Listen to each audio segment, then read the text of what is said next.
We start the episode right where we left off.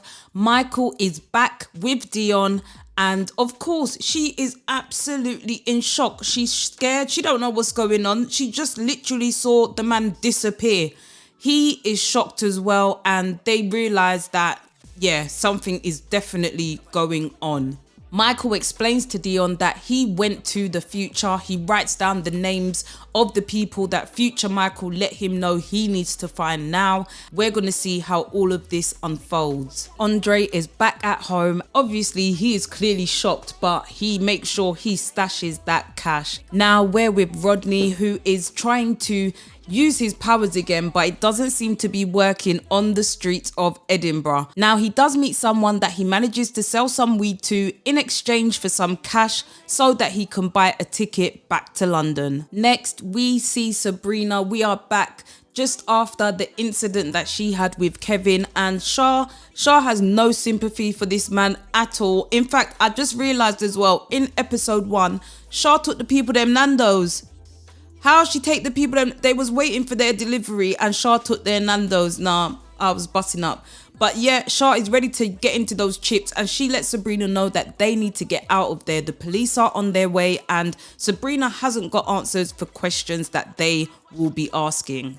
Michael is going back through what future Michael let him know. He lets him know that he needs to find all 4 of them: Andre, Rodney, Sabrina and Tazer. He can't let any of them die, otherwise Dion will die. Michael leaves Dion to visit his friend. He needs someone to talk to about this, and he lets him know that he knows the day that Dion is going to die, and he just basically lets him know everything that just happened. His friend plays it down, you know, it's probably one of those mad dreams, but Michael lets him know that this was real. Next, we see Tazer is watching a live where the ops are taunting him and saying that he thinks he's crazy, but he clearly isn't. Now, obviously, this is going to agitate Tazer, and they're going to start making moves towards the ops. The TBs reach the Sixer Boys block, and there's no one there. Tuzy even has to go on live and lets them know we're outside.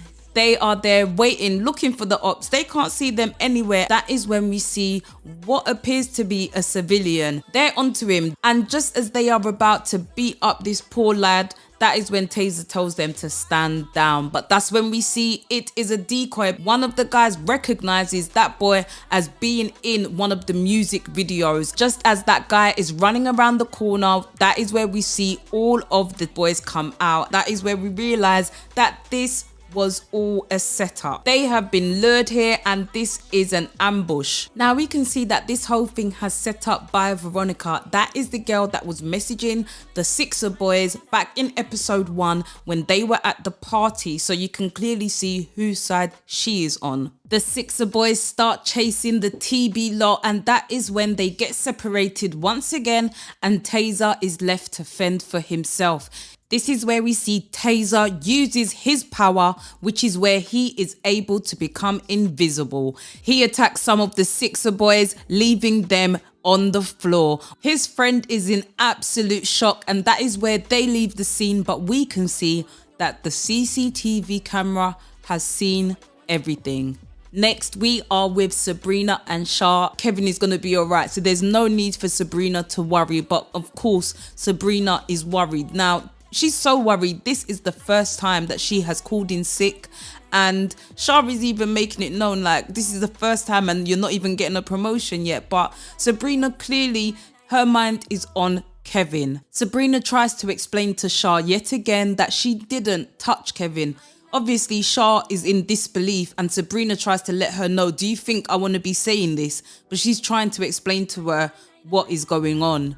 Next, we see Andre and his son AJ are out shopping, having a good time, and that is where AJ bumps into some of the older guys that he knows. Now, his dad is obviously concerned. He's being distracted by a guy trying to sell him internet, but he is not interested.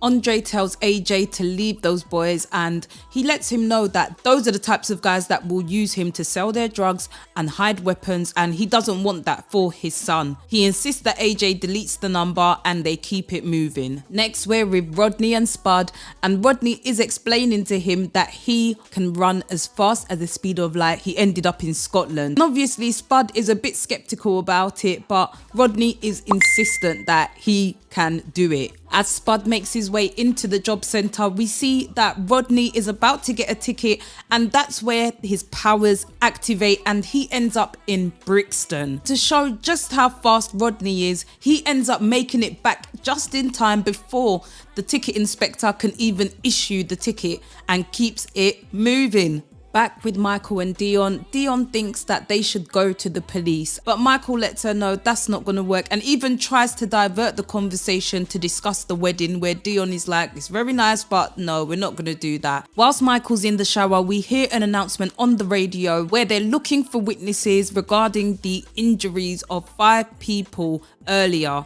Now we know that that was Tazer, and that is where Michael has a flashback to the vision he had where Tazer was the one that injured him. This has got the wheel spinning that he could have something to do with this incident. Michael's powers are really kicking in, where he ends up teleporting himself to the living room, where Dion manages to calm him down, and that's where he says to Dion, Taser. Taser goes to visit his friend, who lets him know that no matter what, he is there to ride with him. Even if he was an alien, he is riding. Taser goes on to explain to Screamer how he came about getting his powers, and he wanted to make sure that he could control it. He said his eyes were tingling, and then he looked in the mirror and there was nobody there. Taser talks to Screamer about them having to up their game to make some more peas, and that's where they talk about getting into the drug dealing world. Taser and Screamer go to meet the rest of the mandem, and that is where Taser shows them his powers. Obviously they are amazed, they're in shock,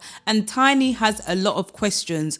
One of them being, why didn't he use his power on the day that all of these Sixer boys were outside?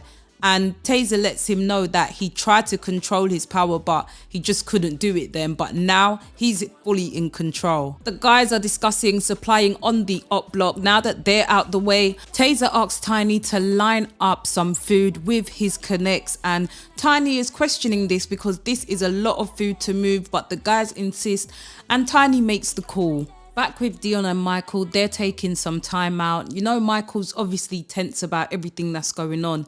Dion tries to reassure him that, you know, let's just forget about it. He said to Dion that his powers, you know, he doesn't have them anymore, but we know that isn't the case. In fact, they're only going to get stronger. Now, Dion just wants to move on and forget about things, but we know Michael can't, and Dion, she shows her support. He's going to continue his search for all of the guys, and that leads us to where we see him on the block looking for Taser, and that's where he bumps into Tiny and Tuzy. Now, Tuzy, obviously, due to everything that's happened, he's a bit on edge, but Tiny lets him know, just allow it, man, and that's where Michael asks for Taser's details, and instead Tuzy gives him his number and says he will pass the message to Taser. Just as they finish exchanging numbers, for a price of course, that is when we see the Sixer boys turn up on a mad one, and they are letting it off. That is where we see Tuzy and Tiny manage to run away, but poor Michael is left to fend for himself. These Sixer boys are onto him. Obviously they believe he is a part of the TB boys, and that is where we hear a shot.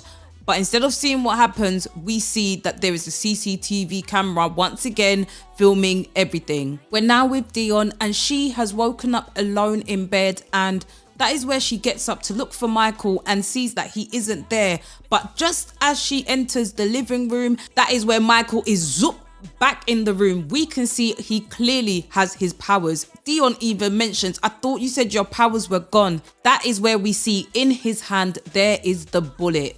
We then get to see what really happened. We see that Michael stopped time. Just as that bullet was shot, he managed to stop time, and therefore he was able to get himself out of that sticky situation. We see Michael collapse as it looks like this has taken the life out of him.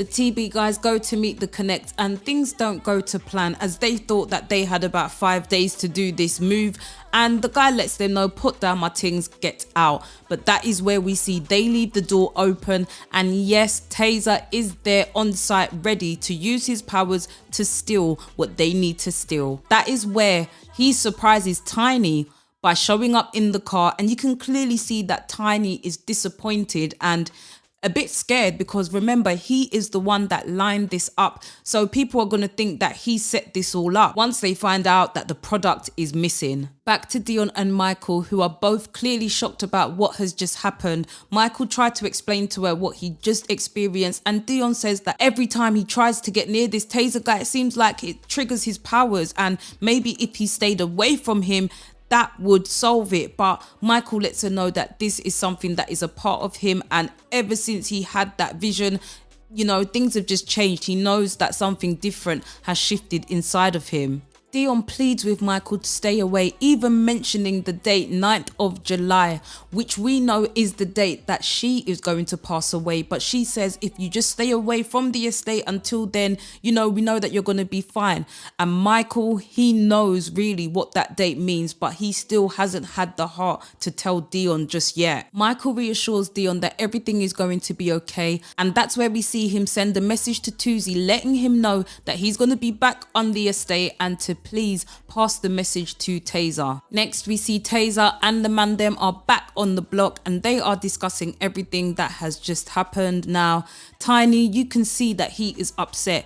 Taser even takes him to the side and tries to reassure him that no matter what happens, he is going to be fine. But Tiny reminds him that's his cousin's people and it's going to fall back on him. So, you know, it's not a good move. And Taser tries to explain why they didn't tell him, because they know Tiny would not have lined up this move. Just as they finish having their chat, we see that the older guys come through. You can tell that the TB boys are feeling a bit tense now. They try and line up, but these guys, they're ready for action. That's when we finally get to meet the infamous Crazy. Crazy comes through holding up 2 straps, letting people know that this is a serious deal. That's when we see Crazy question Taser, calling him by his first name Tayo, asking him if he tried to rob him. And all Taser could say in that moment was craze. He could not believe it. You even saw everyone backing up as Crazy entered the chat, and that is where the episode ends. Boy, what an episode. This episode was jam-packed with action from top to bottom, and it's giving us a bit more of the story. We can see now that our superheroes are developing their powers. They know what's going on. You can see that they're starting to familiarize themselves with this newfound power, and it is going to get even more intense. I know it. Now, what are we going to do about Taser? Taser, you can't be going around using your powers for this wickedness. I know these guys are onto you, but come on, Taze. Come on. But let's see how the rest of the season carries on. I can't wait for the next episode. I'm going to give this episode 8 boys out of 10. Definitely a good episode, and like I said before, it gives us more of the story. We can see our heroes are developing their powers, and now they're going to have to adapt and get used to this new normal. What an episode. Let me know your thoughts down below. Let me know what you thought about this episode and what you think is going to happen next. Is Taser going to calm down, or is it just going to get worse? Let's see. And I'm intrigued to see how things carry on for Michael on his quest to get everybody together. You can see now that he is going to keep on going until he gets to Taser, and yeah, I wish him all the best, boy, because this is a lot. But yes, people, that was Supacell episode 2, Taser. The next episode is episode 3, Sabrina. Make sure you hit the like button, hit the subscribe button, hit the notification bell so you know when that episode drops. This is Supacell season. We are here for it. And like I say, Netflix, you better just give us season 2, 3, 4 and more. Yes.